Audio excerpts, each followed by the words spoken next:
Today we're wrapping up our week on an update on technology, especially technology with kids, and we're going to sort of conclude the week debunking the 6 biggest myths about technology addiction. This is an article from The Conversation.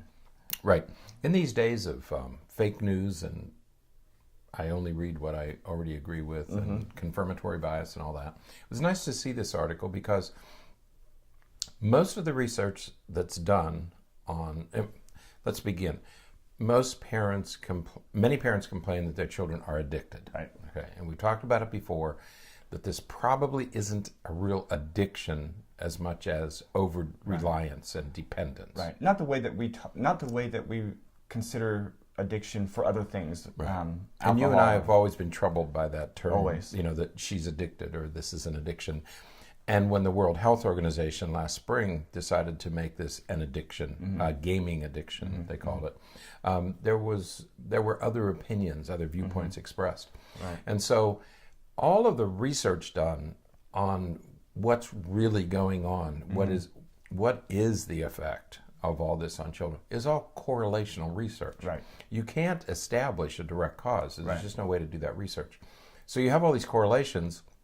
And then people write books and articles and they go on TV programs and they say, well, there's this connection between cell phone use and suicide, Right. or cell phone use and something, and Right. cell phone use and obesity, or gaming and violence. Studies, it doesn't mean one causes the Right. other. They're just correlational. So this is a very tricky area to arrive at any real definite conclusions, because all you can do is correlational research. Right. And to that end, and we see this so often. People will take 2 graphs, Right. and they'll say, you can see as the trend in cell phone use increases, here is the trend in obesity rates, and they mirror each other, okay? Or they look at these similar graphs, and again, there are so many other sociological, environmental things that are happening at the same time. Right. You could put create a very similar graph for educational demands, or the climate change, yeah. weather change, hurricanes. It's all correlational, and we try to treat it as though it's causal. Right. We try to say, so this causes this, and then it just leads to other problems. Right. We seek to understand, okay? And that's a normal human Right. effort. We seek to understand. But we always have to be careful when we're dealing with correlational research. And what's that tendency to point blame at the newest thing? Right. Whatever it is that's annoying us, or whatever it is that we don't feel as though we completely understand, that's what we have to blame. I read an article this morning about there's a measles outbreak. I think it's in the United Kingdom. And so parents are rushing to get their kids vaccinated after they didn't vaccinate them because of the vaccination scare. Okay? Right. And now they're rushing because there's a measles, a highly contagious disease, spreading through the UK, about 80 cases of it right now.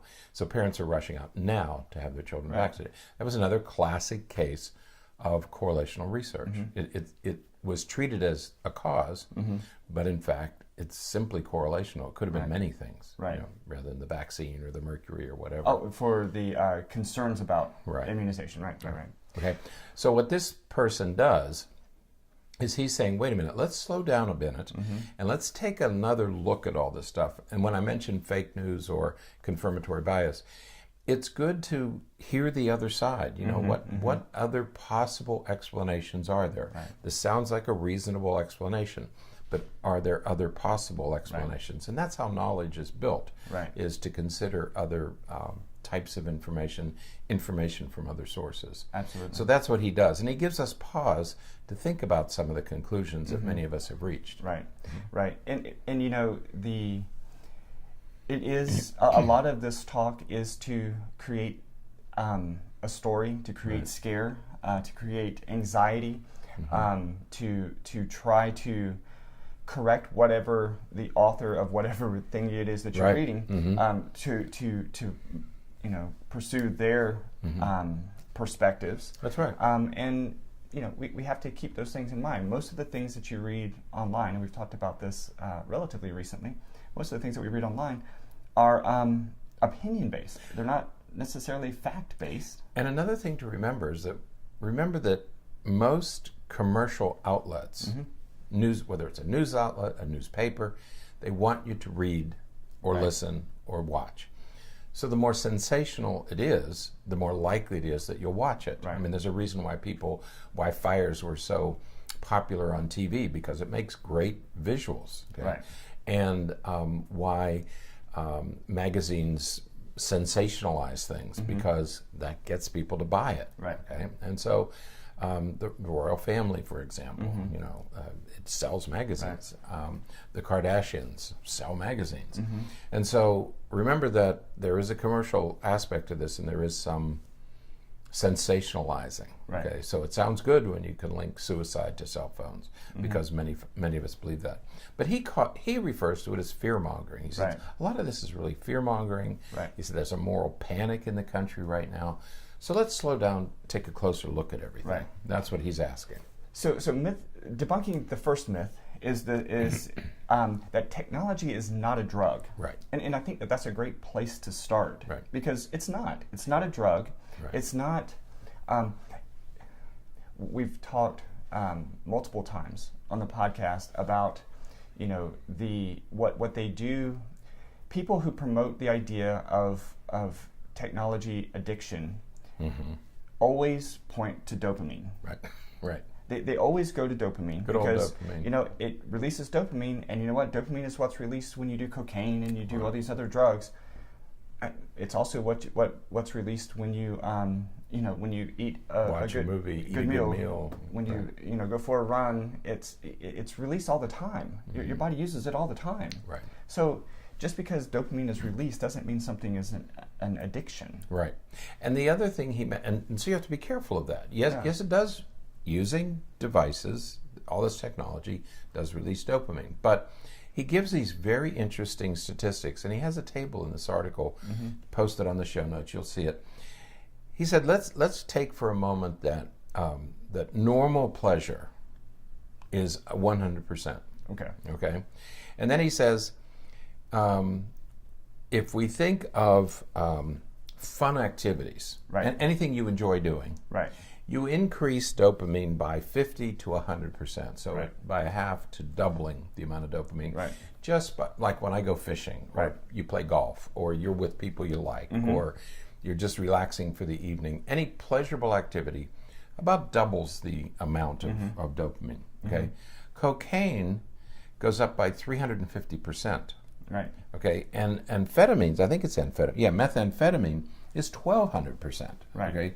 So the drugs of abuse produce 3 to 12 times the pleasure that a pleasurable activity produces. Right. Okay, so I think that's an important thing to keep in mind, that technology shouldn't be.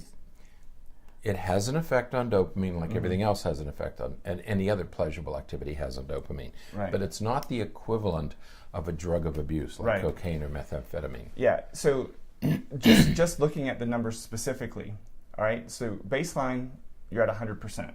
Right. Okay. When you eat food, it goes up to 150%. That's right. When you do methamphetamine, it goes up to 1,300%. Right. All right. So there's our range. Video games is 175%. Just a little bit more than eating. A good meal. Right. Right. So yes, it releases dopamine, but it's not to the same extent as these things that we say, oh, these also release dopamine and they're addictive, so this must be addictive. So when you see your children playing video games or using their cell phones, yes, it's pleasurable, but it's no more pleasurable than a good meal. Right. Okay. Yeah. Okay. So keep that in mind. Yeah. It really isn't like a drug. Right. Okay. I just want to say, settle down. Right. Settle down. All right. The second, technology addiction is not common, and this again is something that you hear all the time. You know, it's an epidemic. It's it's this, it's that. That all of these kids are doing this. Right. All these kids are addicted. Right.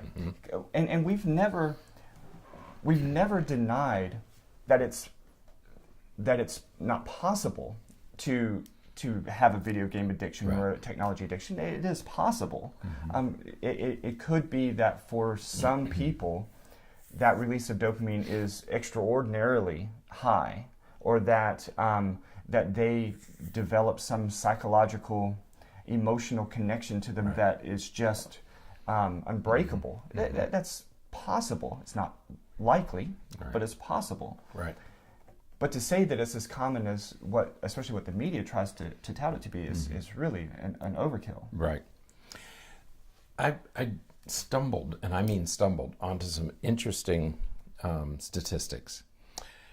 He says about 3%. Right. Right? Yep, 3% of gamers or less develop problem behaviors such as neglecting schoolwork to the point that the grades suffer. Okay, so he's saying about 3% of gamers probably take it to excess. Okay, so out of the 100% who play, 97% play without incident. Okay. Right.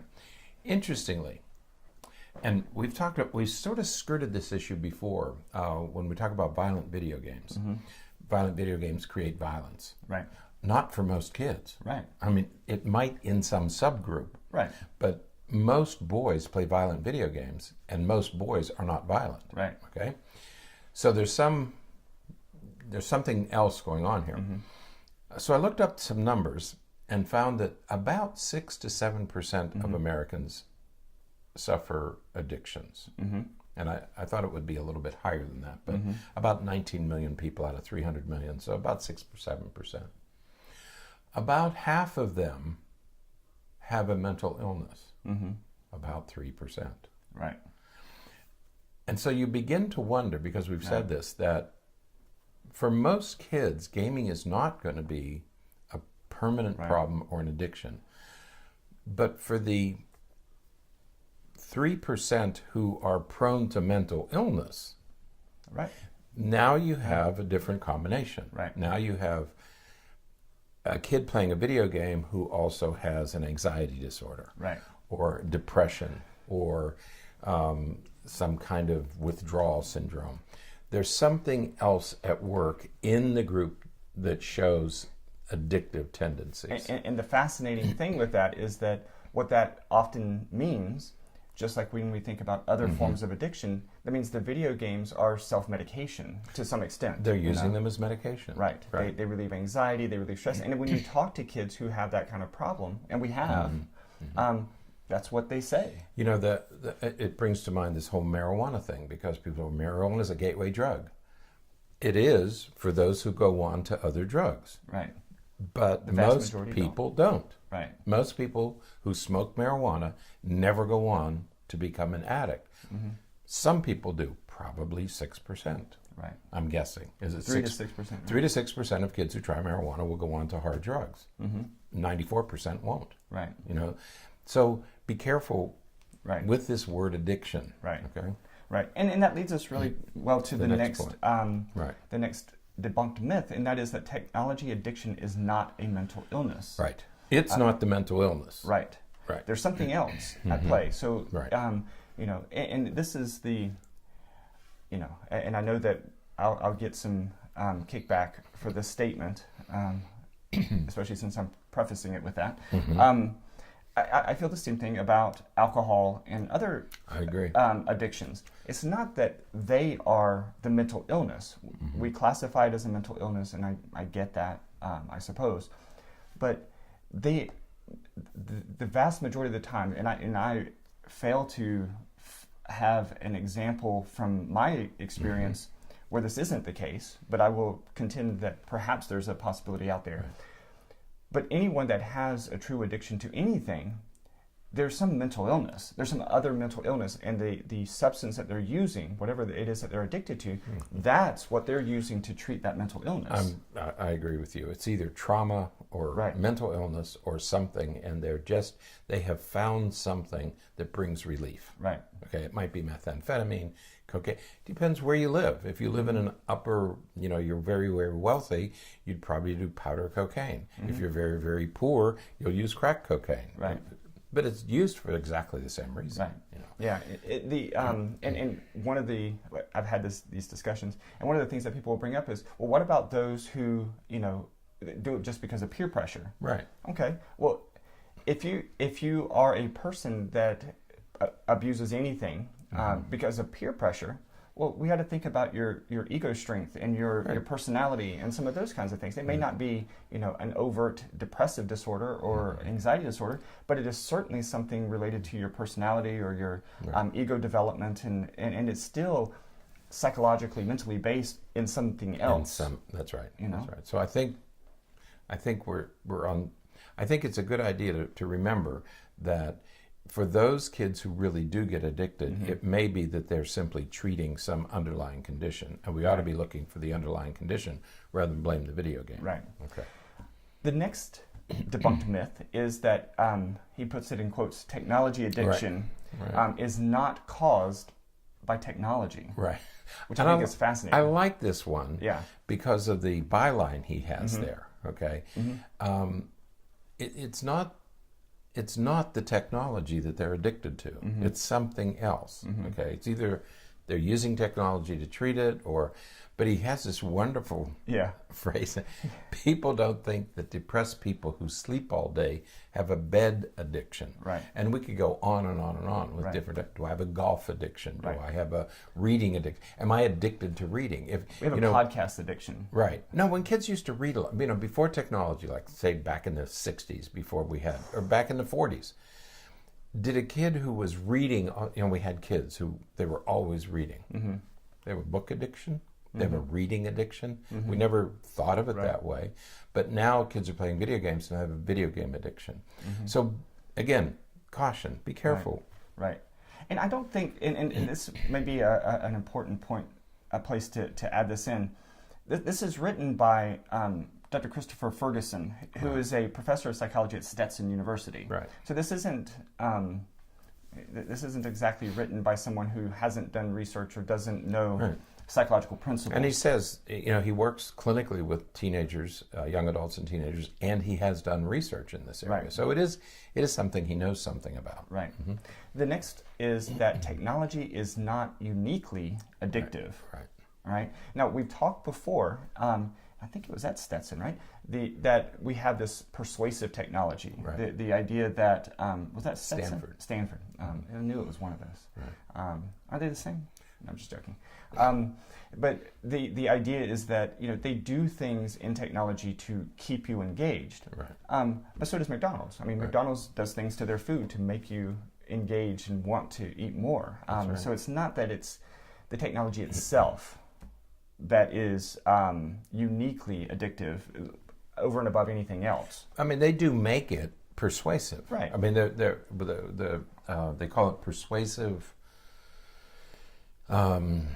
design. Persuasive, it's PD, persuasive design. And they build things that are attractive. Yes, they are made to be addictive, just like TV is made to be. When do they have the commercial break?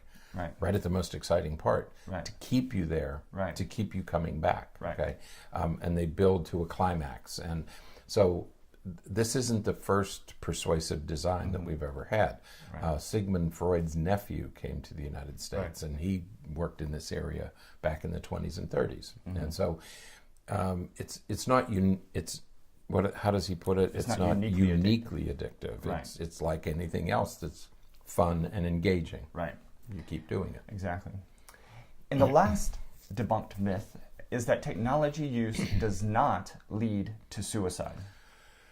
And I'm glad that he included this one because it's it's another one of those graphs that you look at and you can see video game use is increasing, and here is suicide in some particular population of people, and it matches or kind of increases at a similar time frame. Right. It's maybe correlational, but it's not causal. Right. And once again, if you look just a little bit deeper, the suicide rates increased generally from 1999 to 2016 for all age groups. Right. So something was going on, we don't know what it was, but beginning in 1999, suicide rates began to increase, and they increased more rapidly after the financial crisis of 2008. And so you see this rapid increase? About the time that technology and cell phones, I think cell phones were introduced in 2007. Smartphones. Was it 2007? We just had the 10th anniversary. Right. I think 2007, right?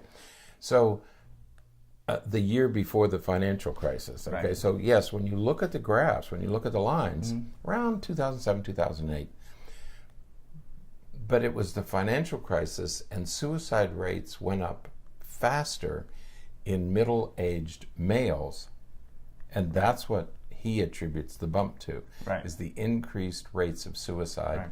among middle-aged males. So yes, there's a correlation between these things, but again, if you look at the data more carefully, you can come up with other, what I would consider cogent explanations. Right. Yeah. So once again, though, if you're going to look at correlations, let's look at correlations with other things that are happening at the same time. You know, the financial crisis, one could argue, probably had a more profound effect on those who, you know, the data demonstrate, you know, committed suicide than video games. Right. You That's know, right. so it's again, you know, taking all of this together, all 6 of these myths. You know, they're very good news reports. They're very good fodder for, you know, clickbait and for you know, news at that 24-hour news cycle, and but it's not exactly what it's presented to be. Right. Right. And we have to always keep that in mind, because you know, if we continue to feed into the, as he referred to it, fear mongering, if we continue to feed into this this moral panic, then all we're doing is perpetuating these myths and you know, creating distress and discord and conflict that is unnecessary. So. Right. Yeah. So take and he said at the end, he said there has to be some balance. Right. But you know, if you're concerned, there has to be a balance in your use of these things, because anything can become addictive. Right. And it doesn't matter what it is. Anything can be addictive. Anything can be persuasive. I think we should stay away from this term addiction. I think that when parents come in and they use the word addiction, it should be the basis of a conversation. But the conversation shouldn't be about addiction. Right. It should be this broader context. And I think this article would be a useful part, be a useful contribution to a more reasoned discussion. Because what we want is I don't care if my kids have cell phones, but I don't want them on 24 hours a day, 7 days a week. I want them to do other things that don't involve cell phones. So there's some balance that you have to have, whether it's sports, reading, eating, vitamins. You can overdo anything. Exercise. So, and then awareness of what you're doing, what you're dealing with. Are you being manipulated? And yes, certainly sometimes you are, but there's an awareness factor here that you have to use. Okay? Absolutely. So take a look at this article. I think it's a good contribution to this discussion. I completely agree. All right, that is it for today and this week. I could do this again next week. Yeah. This whole podcast thing? The whole technology thing. Oh, the technology thing. Yeah. I thought you just meant the podcast, because I was like, what do you know? We're going to record something? We are going to do the podcast. No, but I this whole issue of technology keeps coming up over and over again. And as we get more information, we may revisit this in the future as new things come up. And I think we're going to be doing some talks about this in the during this during this school year. Some schools have asked us to come out and talk about, parents want to know a little bit more about technology. And I'm sure that this article will be an important part of that discussion. All right, so that is it for today. Until next time, stay happy, stay healthy, and forget to be afraid.